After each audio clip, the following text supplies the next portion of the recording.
छोलिया हो या लोबिया, सफेद चने या काले चने, सब कुछ मजेदार बने।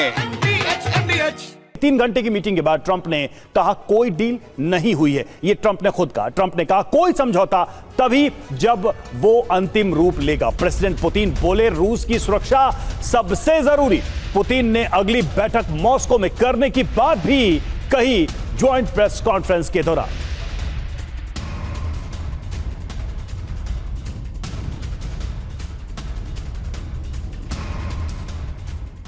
तो क्या बड़ी बातें रही इस बड़ी मीटिंग में? 180 मिनट की इस महा मुलाकात में बड़ी बातें क्या रही और फिर भी यह बेनतीजा क्यों रहा?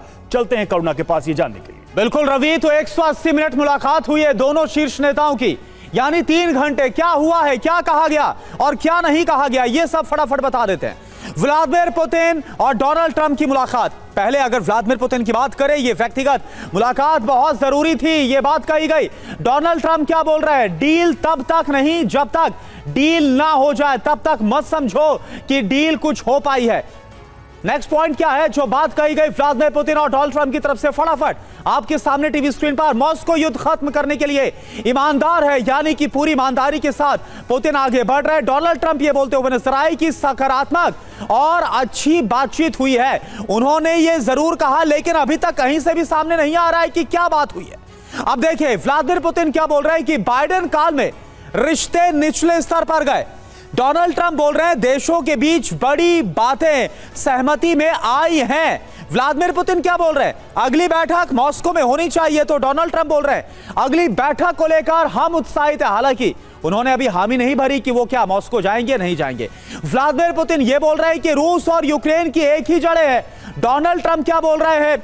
नेटो और दूसरे अहम पक्षों से हम बात करेंगे, यानी तमाम जो स्टेक होल्डर्स हैं उनका इसमें शामिल होना जरूरी है। अब क्या कहने से बच गए ट्रंप और पुतिन, ये अब आप देखिए। नंबर 1, युद्ध विराम शब्द की चर्चा कहीं पर भी नहीं हुई, यानी जो मोटिव था उसका जिक्र ही नहीं किया गया। नंबर 2, ज़ेलेंस्की के साथ मीटिंग पर अभी तक कोई बात नहीं हुई है।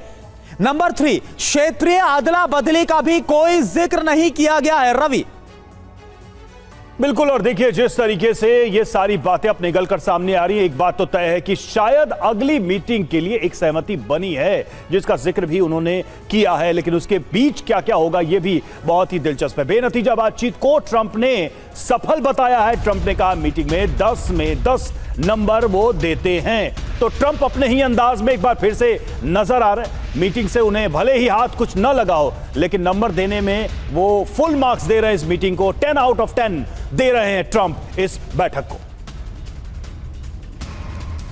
तो आपने सुना और देखा डोनाल्ड ट्रंप की तरफ से इस मुलाकात को, जिसे महामुलाकात नाम दिया गया, इसे 10 आउट ऑफ 10 दिया गया। पूर्णिमा नाथ जी इस वक्त हमारे साथ लाइव है अमेरिका से। पूर्णिमा नाथ जी, आप देखिए ट्रंप तो बोल रहे हैं कि इसको मैं 10 में से 10 मार्क्स दूंगा, लेकिन आपकी तरफ से कितने मार्क्स दिए जाएंगे? ऐसे में जब ये खबरें सामने आ रही हैं, ये तक दावा किया जा रहा है कि बाहर तो कुछ और नजर आ रहा था, लेकिन अंदर बहुत ही तनावपूर्ण हालात में मुलाकात हुई है, बातचीत हुई है। Thank you so much for having me. First of all, ये जो मीटिंग था इसका उद्देश्य क्या था, उसका गोल क्या था? Cease fire. तो हम वहां से शुरू करेंगे। इस अल्टीमेटली सीज फायर हुआ कि नहीं हुआ? We all know it exactly happened, no deal no cease fire.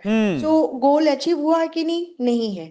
तो आप अगर प्रेसिडेंट ट्रंप के हिसाब से देखो, वो उनके जो मीडिया एसोसिएट है, उनका जो मागा बेस है, वो ऐसे उसको प्रोजेक्ट कर रहे हैं कि Putin came to Alaska in United States territory, और बेसिकली आने के लिए वो दिखा रहे हैं कि Trump is the macho man and the strongest in there, this is the best country in the world। लेकिन सीज फायर तो हुआ नहीं।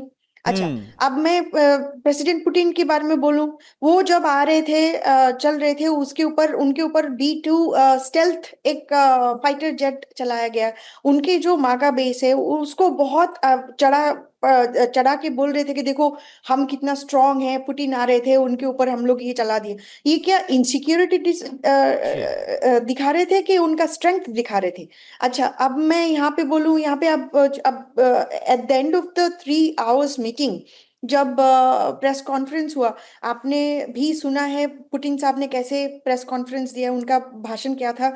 Very measured, strong to the point. आप प्रेसिडेंट ट्रम्प की सुन ली, कांस्टेंट ब्लैबरिंग।